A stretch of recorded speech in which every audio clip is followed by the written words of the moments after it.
dar uma bugada, porque por que cargas d'água a pessoa vai escolher correr o risco da renda variável, né? Correr o risco de, na hora que ela tirar, não ter exatamente o dinheiro que ela colocou, para ganhar uma rentabilidade de renda fixa. Investidores em dúvida sobre os fundos imobiliários. Esse vídeo aqui é para vocês. Se você não me conhece, meu nome é Lilian Birro, sou assessora financeira e tenho esse canal aqui, Plano Árpia, onde eu falo muito sobre finanças de uma forma um pouco diferente do que você costuma ver por aí. E hoje o tema é fundos imobiliários. Para quem me segue lá no Instagram, aliás, se você não me segue, já anota aí @Lilian Birro.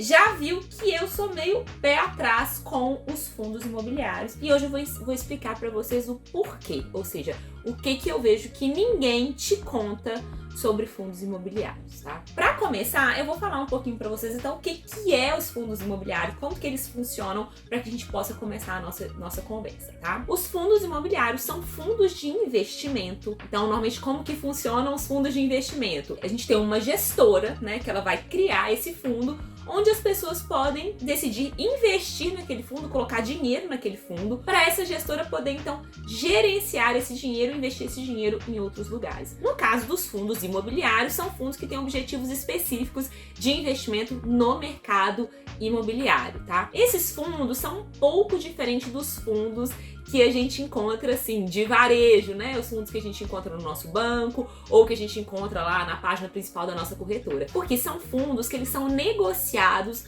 na Bolsa de Valores. Então, as cotas dos fundos, ao invés de você ter, né, um valor lá que você coloca e aí na hora que você vai tirar, o banco te determina quanto que você ganhou ou você perdeu, as cotas dos fundos imobiliários são negociadas na Bolsa de Valores. Então, quem vai te dizer quanto que você ganhou ou você perdeu é o valor que aquela cota está valendo ao longo do tempo no mercado de ações. Quando a gente fala de fundos, a gente precisa entender que para fundos imobiliários a gente tem vários tipos. E eles normalmente se dividem em 3 tipos. Então a gente tem os fundos de papel, os fundos de tijolo e os fundos mistos, tá? Os fundos de papel são fundos que não investem especificamente em imóveis. Eles investem em títulos que estão atrelados ao mercado imobiliário. Então, normalmente, um CRI, né, que é um certificado de recebível imobiliário, ou um LCI, que é uma letra de crédito imobiliária. Já falei, assim, um pouquinho sobre CRI lá no meu Instagram. Posso fazer um vídeo pra vocês? Me conta aqui no comentário se vocês gostariam de um vídeo sobre CRI, CRA, que também é um outro assunto polêmico, que tem um monte de coisa que ninguém te fala sobre CRI, CRA. O segundo tipo de fundo imobiliário são os fundos imobiliários de tijolo. E aí, nesse caso, eles realmente vão lá, compram imóveis, tá? Dos mais diversos tipos, aí, claro, né? Você vai ver qual é o tipo de imóvel que o seu fundo imobiliário tem. A gente tem fundo imobiliário de shopping, loja de banco,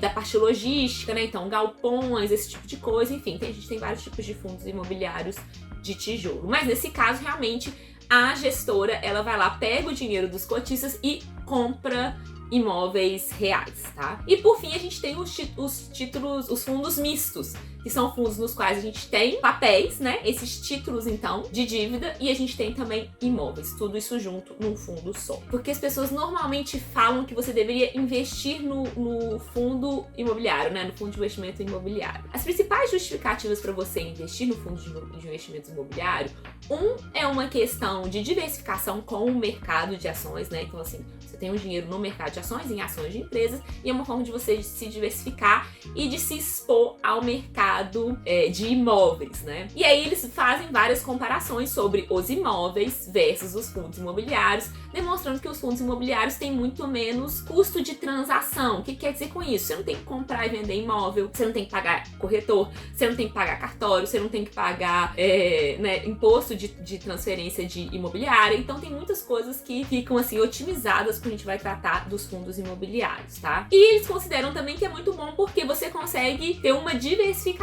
Então, se você tem um patrimônio hoje, né, você tem um dinheiro para investir lá, sei lá, 100 mil reais, né? Você não consegue comprar vários imóveis por 100 mil reais, quiçá um imóvel, né, de 100 mil reais. E nos fundos imobiliários, não, você pode pegar esses 100 mil reais e distribuir em vários fundos imobiliários diferentes e assim você diversifica o seu risco. Você não tem um risco específico de cada imóvel, porque você tem R$1.000 em um imóvel, mais R$1.000 no outro, mais 5 mil no outro. E assim, se algum dos imóveis tiver algum problema, você tem todos os outros para poder te ajudar. O último ponto que eles argumentam para você investir em fundos imobiliários é porque os fundos imobiliários normalmente são fundos, né? Vamos pegar, por exemplo, os de tijolos ou até os CRI e os CRAs. Você já tem uma taxa ali de remuneração mensal, né? Seja o aluguel, seja a taxa de remuneração do CRI e do LCI. Então eles consideram assim que é uma boa forma de você ter uma renda recorrente, porque esses fundos normalmente pagam mensalmente, né, ou trimestralmente um dinheiro para o investidor, né, que a gente chama de dividend, né, o dividendo para o investidor, e com isso você conseguiria aí ter uma renda mensal a partir do seu investimento, não teria que esperar o desinvestimento para poder ter essa renda. Bom, mas agora eu vou falar para vocês por que então que eu não gosto muito de investir em fundos imobiliários e quais são os principais problemas que a gente tem quando a gente fala de fundos imobiliários e que muita gente não te conta, tá bom? Eu anotei tudo aqui, de vez em quando vou dar uma olhadinha para eu não esquecer nenhum dos pontos que eu acho importante de tratar. Tá? O primeiro ponto que eu acho assim o mais essencial do mundo é a gente entender que fundos imobiliários e imóveis não são a mesma coisa. Isso é muito comum no mercado financeiro, as pessoas compararem o mundo real com o mundo financeiro. Mas quando a gente vai olhar ao longo da história e a gente olha para as coisas com um pouco mais de noção da realidade, a gente percebe que são mundos diferentes. Então, o fundo imobiliário, ele tem sim um imóvel que está vinculado àquele fundo, mas o fundo e o imóvel não são as mesmas coisas, e eu vou te mostrar agora por que não. É razão número 1, porque não é a mesma coisa. Ninguém compra um fundo imobiliário para morar nele. Então aí a gente já tem uma separação muito grande, porque o imóvel, mesmo que você compre ele com objetivo de investimento, ele sempre vai ter um valor como imóvel, né? Um valor ali real daquele imóvel, como local de moradia, como local de proteção. Então, mesmo que o imóvel seja valendo 100 mil ou 1 milhão, o valor que ele tem de utilidade sempre vai existir. No caso do fundo imobiliário, isso não acontece da mesma forma. O fundo imobiliário, ele é negociado num mercado onde as pessoas só investem, as pessoas não compram para morar. Isso faz com que as variações dos preços dos fundos imobiliários seja muito diferente da variação do preço dos imóveis, tá? Vou explicar isso aqui para vocês com um exemplo. Durante a pandemia, a gente teve aí, né, uma queda enorme no mercado de ações, e essa queda no mercado de ações também impactou o mercado de fundos imobiliários. Então eles tiveram uma queda muito grande no mercado de fundos imobiliários. Mas, se vocês se recordarem bem, o período da pandemia, né, foi um período em que os imóveis sofreram uma valorização, todo mundo ficou em casa, as pessoas começaram a sentir que elas precisavam de um lugar melhor para morar, começou a ser mais importante a moradia e muitos dos imóveis se valorizaram. Então, embora os imóveis tenham se valorizado, os fundos imobiliários sofreram uma desvalorização. Então, isso é muito importante de você saber, que o fundo, por mais que no longo prazo ele tenda a seguir, né, as valorizações imobiliárias, existem muitos descolamentos entre a realidade de um fundo imobiliário e a realidade de um imóvel, tá? Outro ponto. O mercado de fundo imobiliário, então, como eu tô falando, ele sofre diversas influências que o mercado de imóveis não vai sofrer exatamente as mesmas influências. Então, o mercado de fundos de investimento imobiliário, ele sofre com o mercado de imóveis, obviamente, né? Porque é o mercado ali que tá de base daqueles fundos, mas ele sofre também com mudanças, por exemplo, no mercado de ações, né? Então, períodos de baixa no mercado de ações tendem a levar a uma baixa no mercado de fundos imobiliários também, tá? E vice-versa, períodos de alta tende também a valorizar um pouco mais. Além disso, os fundos imobiliários sofrem interferência do mercado de renda fixa. Quando a gente tem uma taxa de rentabilidade muito boa na renda fixa, as pessoas ficam menos tendentes a irem para fundos imobiliários. Por quê? Que é o ponto aqui importante de eu falar. Fundos imobiliários são ativos de renda variável. O que eu quero dizer com isso? Você compra um fundo, quando você for vender, né, pegar o seu dinheiro de volta, pode sim acontecer de você não ter exatamente o que você colocou, de você ter menos do que você colocou, tá? Então pode ser que você invista 100 mil ali em fundos imobiliários e aí num determinado momento você precisa tirar e aí tem o quê? 90 mil, 80 mil, 70 mil, 50 mil? A gente não tem como saber. No caso da renda fixa, você tem essa garantia que a gente chama da manutenção do principal, ou seja, no pós-fixado, se você tirar a qualquer momento, e no pré-fixado ou atrelado à inflação, se você tirar só no vencimento, você garante que o seu principal, ou seja, os 100 mil que você colocou, eles vão continuar lá. E no fundo imobiliário, isso não acontece. E aí que o fundo imobiliário começa a me dar um arrepio, sabe?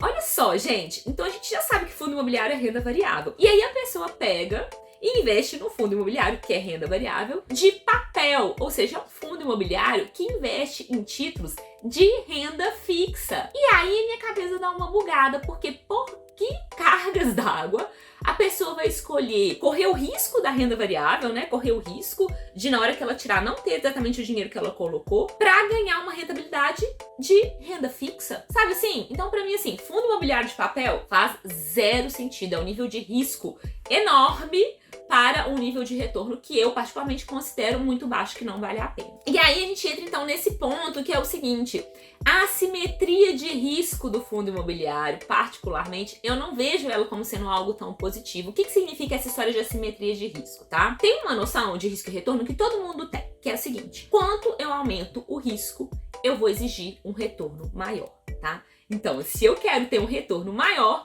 eu vou para ativos mais arriscados para conseguir esse retorno maior. Então, essa relação risco e retorno, todo mundo entende. Mas o que as pessoas não entendem é, não adianta só você exigir um retorno maior quando você corre um maior risco. Quando a gente está falando de risco, o risco ele significa chance de ganhar muito ou chance de perder muito também. Então a gente precisa analisar não só na média o que acontece naquele mercado, mas o que acontece nos extremos. Ou seja, a partir do momento que eu saio de uma posição para outra mais arriscada, quanto que tá mais arriscado de eu perder dinheiro e o quanto que eu tô ganhando nesse jogo, tá? Porque se eu aumento muito o meu risco de perder e aumento só um pouquinho o quanto que eu vou ganhar, se eu ficar nesse tipo de investimento de forma consistente ao longo do tempo, a tendência é que eu perca dinheiro, tá? Então, para mim, a assimetria do custo dos fundos imobiliários, ela não parece ser muito boa, porque você começa a correr riscos maiores, né?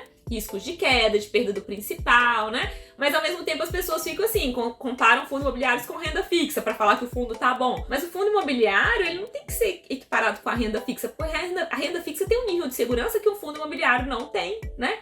Então, compara o quê? Com a renda variável? Então, se eu for comparar com a renda variável, aí também já não sei se é tão bom, porque a renda variável, ela tem, né, variações, né, muito melhores, ou seja, o potencial de ganho que você tem é muito maior do que o fundo imobiliário. Enfim, pra mim, começa a ficar uma relação não tão legal. O último ponto, que pra mim, assim, é um dos principais também. Eu tô falando que todos são principais, mas é porque pra mim são pontos muito críticos que eu não vejo as pessoas falando por aí. É a questão do custo de agência, tá? O que significa custo de agência? Significa o seguinte: toda vez que você pega o seu dinheiro e você dá esse dinheiro para outra pessoa gerir esse dinheiro para você e tomar as decisões de investimento por você, você entra numa circunstância na qual aquela pessoa tem interesses e objetivos que são diferentes do seu. Então, a partir do momento que você faz essa separação, então não é você que está gerindo o seu dinheiro, você começa a ter um custo, que é o fato dessa pessoa tomar decisões que não necessariamente são as melhores para você, investidor, mas são as melhores decisões para ela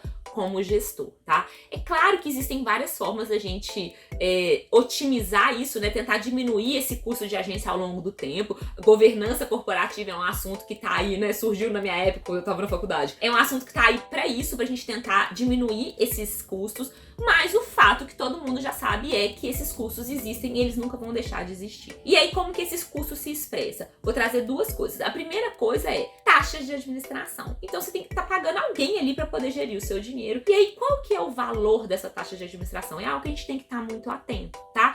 Por quê? Porque a taxa de administração, ela incide sobre o seu dinheiro todo, ela não incide sobre a rentabilidade. Então, você fala assim, 1% ao ano de taxa de administração. 1% ao ano de taxa de administração, se você tem, por exemplo, 100 mil reais investido, significa que você paga R$1.000 todo ano para aquele fundo. Então, a gente tem que estar atento a isso. O outro ponto é exatamente esse ponto do gestor tomar decisões que não estão do seu interesse. E aí, teve uma situação que aconteceu em 2019, tá? Que eu acompanhei um fundo aqui do Brasil. Eu vou colocar o nome dele aqui para vocês que eu não tô lembrando agora. Esse fundo, ele tinha um único imóvel, tá? e ele já estava uns 2 anos operando e ele não estava com uma situação muito boa. O que significa isso? O mercado não estava avaliando bem esse fundo imobiliário. Então o fundo tinha um ativo. Esse ativo, se eu pegasse o valor do ativo e dividisse pelo número de cotas do fundo, né, dava um valor aí de mais ou menos R$100 por cota. Aqui são números assim, tá, gente? Não sei se é exatamente isso, mas só pra vocês entenderem. É como se o ativo valesse R$100 por cota. E as cotas estavam há 2 anos andando meio ali de lado a R$90, tá? Então, o gestor do fundo via aquilo com maus olhos, porque ele tinha um ativo que não estava sendo bem avaliado no mercado. Entendam que isso é uma das coisas que a gente avalia quando a gente vai analisar fundos imobiliários, né? O quanto que o fundo está subavaliado no mercado. A gente quer encontrar esses fundos subavaliados porque a gente tem a expectativa que no longo prazo esses valores, né, se encontrem, ou seja, esse fundo que está a 90, ele vai chegar a 100, às vezes até passar de 100 pela valorização do imóvel, tá? Mas ele estava aqui a 90, e aí, sabe o que aconteceu? Os gestores desse fundo tiveram uma ideia brilhante.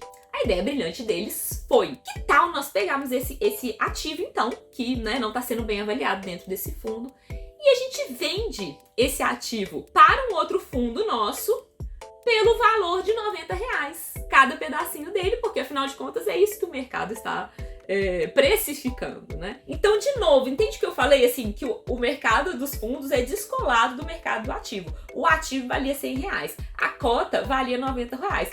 E aí os gestores falaram: se a cota vale R$90, eu vou vender esse ativo aqui por R$90 para um outro fundo meu. Ou seja, abaixo do valor de mercado daquele ativo, né?